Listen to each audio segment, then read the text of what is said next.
So the question I get most often right now from people looking to buy or sell is, what if I'm buying at the top of the market? No one really cares if they're selling at the top of the market, not buying. But the truth is, if you're selling and staying in the same market and buying, the market conditions doesn't really matter. We're gonna dive into all the things that you can do to make sure that regardless of if you do buy at the top of the market or not, you can still gain the investment prowess from a real estate transaction right now, right here, high interest rates, top of the market, whatever you want to call it. I'm going to dive into that next. So what's up, everybody? I'm Jeremy Kane with eXp Realty, living in the Denver suburbs, over on the YouTube channel.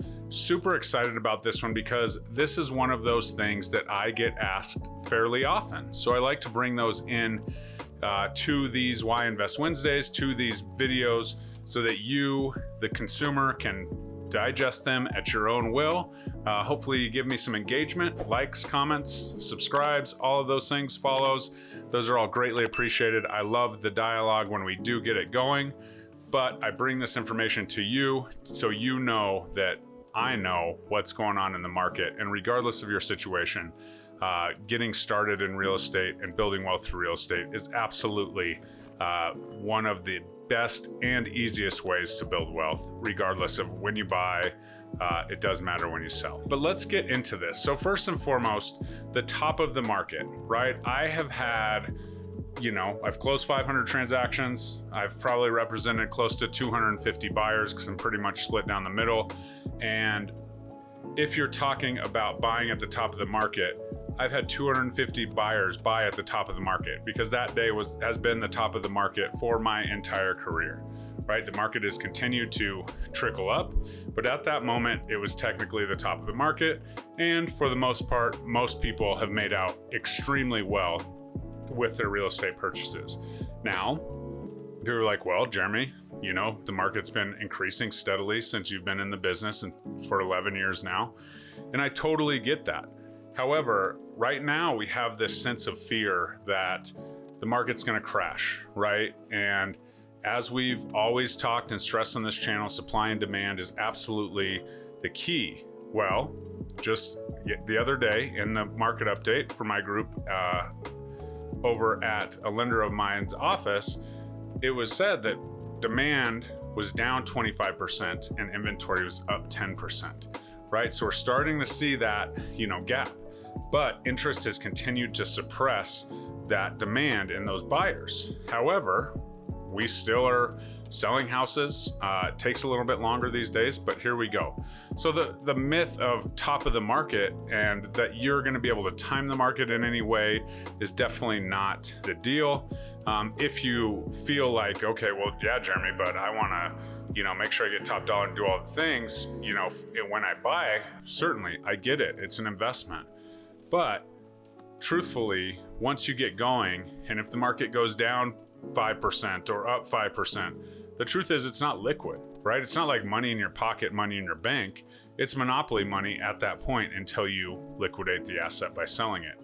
So it is truly not that important, especially when you just have purchased, if the market does tick down a little bit or tick up a little bit, because it's all a wash in the end at that stage. And we have seen crazy market corrections in the past. 2008 is the biggest one and what everyone remembers and talks about.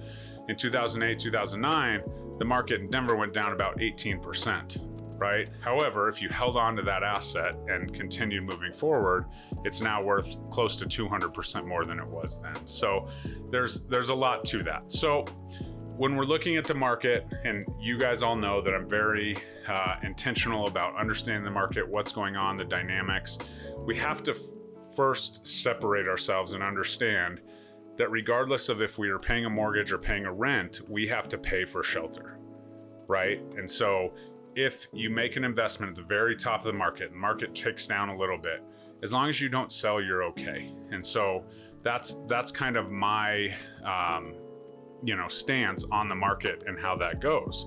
So what's the future look like? And honestly, as we continue with those numbers that I just mentioned, supply and demand, I intend, and while this, suppression of the buyers is happening due to higher interest rates and the interest rate is correlated to the appreciated value that we've seen over the last 5 years, I intend to see a very flat market, right?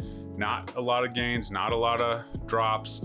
The truth is, while we're in this stagnant market, sometimes, it feels like the price goes up, sometimes it feels like it goes down, but ultimately it doesn't really affect how your actual day-to-day life, right? Because honestly, with a 30-year fixed mortgage, as long as you can pay that mortgage, and that's the biggest piece when I talk to buyers, make sure that you can pay that mortgage, right? Make sure no matter what, hell or high water, that mortgage is a top priority and you can pay that. Because if you can pay that and you're comfortable with that and it's within your budget, then you're going to be okay. Just continue to pay it. It doesn't matter if you lost $100,000, right? In equity, as long as you're just paying that mortgage, there will come an opportunity where that price does come back up. But also in this market, there should come an opportunity for you to possibly refinance. Now, if you're upside down the mortgage, refinancing might be a little bit difficult, but making sure that you're comfortable in that payment allows you to have some breathing room and have some success.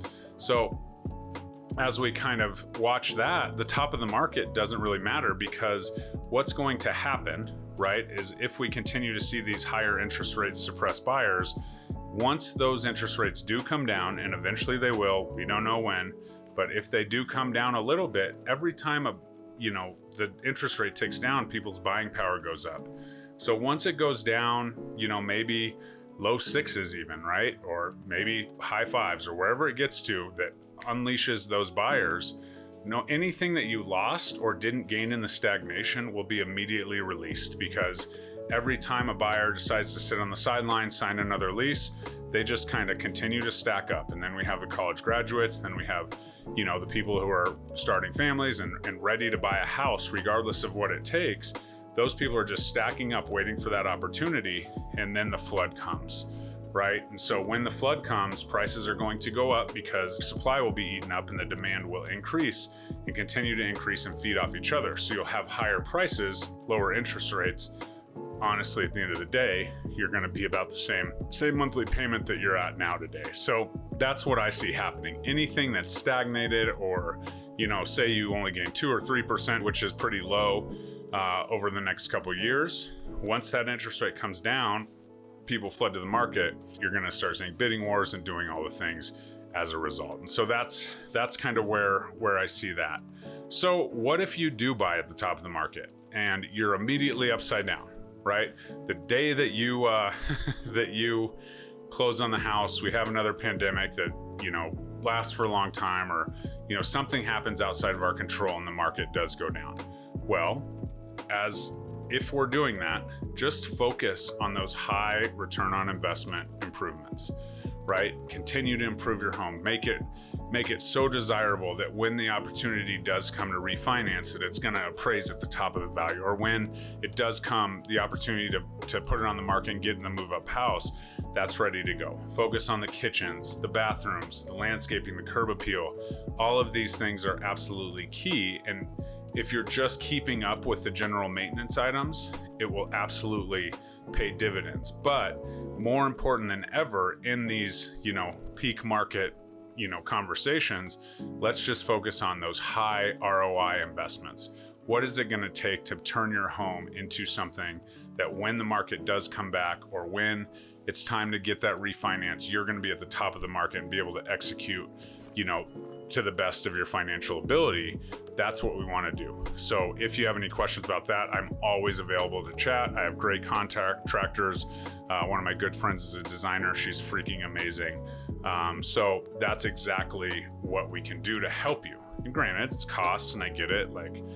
Everything's expensive. But if we're focusing on those high ROIs and a little bit less on the low ROIs, aka solar panels, things of that nature, we are going to be okay. And next, we need to kind of step back, understand it's monopoly money, and shift our perspective, right? And so if we are shifting our perspective and understanding that this is a long-term investment, this isn't a day trade, this isn't something, that we can pull cash value out of, and we're looking at it as a long-term investment, treat it as such, right? When the stock market goes down and we just have those, mutual funds sitting out there, we don't freak out and say, switch it out, switch it over here, because the people that are always moving those, low yield stocks around are usually struggling, right? And so shift your mindset from seeing your home as just an investment to being a home, right? Because let it be, continue to let it grow, continue to let it do what it does, but also understand that it's a shelter. And in the hard times, right? I was talking to my buddy today. He's looking at renting his house out for like $5,000 to $6,000 a month in Denver, right? That's absolutely insane. Okay, so understand that the rent prices out there are very in tune to the home prices. So yeah, say you quit making your mortgage payment and you don't have a house anymore and it gets foreclosed on, you're gonna have to go out there and rent. And granted, you might obviously have to lower your living expectations, but rent is freaking expensive and you have to have a shelter. And so you're gonna naturally, work to have that. So shift your perspective a little bit to appreciate that home and that shelter a little bit as we go. And then finally, we wanna hold on to that asset, right? The only way you lose in real estate is if you sell when the market is low, right? As we go, no matter what happens, real estate has been an appreciating asset year over year, time over time. We've had the corrections, but from every correction, we've come back, tenfold, twofold, whatever you want to call it. And so do everything you can to fight and hold on to that asset.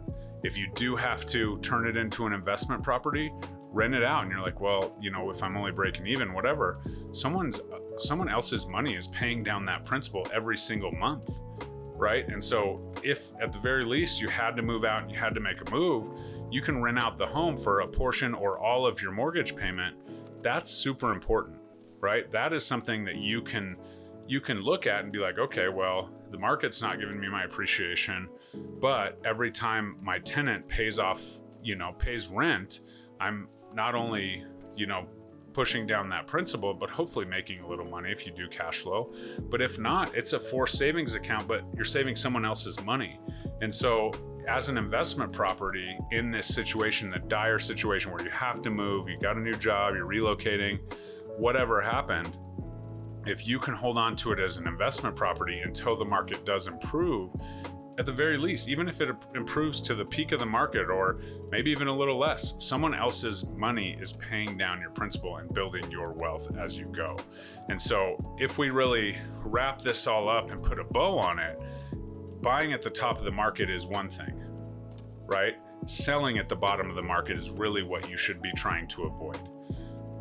Again, make sure that when you sign those mortgage payments, you are comfortable with that payment. It may not be your favorite. It may not, the interest, all that stuff, the amortization schedules may, be ugly and disgusting. But if you are comfortable making that monthly payment with your income, with your savings, whatever that looks like, then you will be okay. And then the strategy is do not sell it until you do have a gain, right? And if you hold on to it and it's an asset that's paid all the way down, by the time someone else's money is paying it down and all the things, like it doesn't matter if you lose 10 grand on a $600,000 house or whatever that looks like.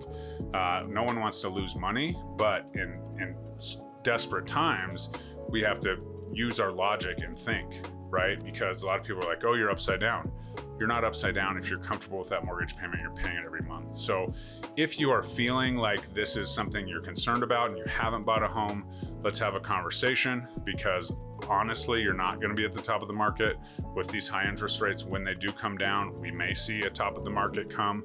And actually today I was thinking, and I was like, well, maybe this next time we might see an actual correction that could stay with us for some time. I just don't see it. And so if you need to strategize, if you're feeling kind of down in the dumps and frustrated that you're not where you want to be, let's have a conversation. Comment below, DM me. I'm here for that. If you are a homeowner and you're like, okay, well, he's talking top of the market, I'm telling you right now, we're not going to see a crash. So even as a homeowner, timing the market to sell at the top of the market is not ideal, but I'd love to have a conversation with you. I'm doing annual reviews for all of my clients, really talking about what the asset is, managing the asset. It's what I love to do. And I hope to talk to all of you sometime soon. So whatever it is, I'd be happy to help. But in the meantime, like, comment, subscribe, and we will see you next time on Living in the Denver Suburbs. Bye-bye.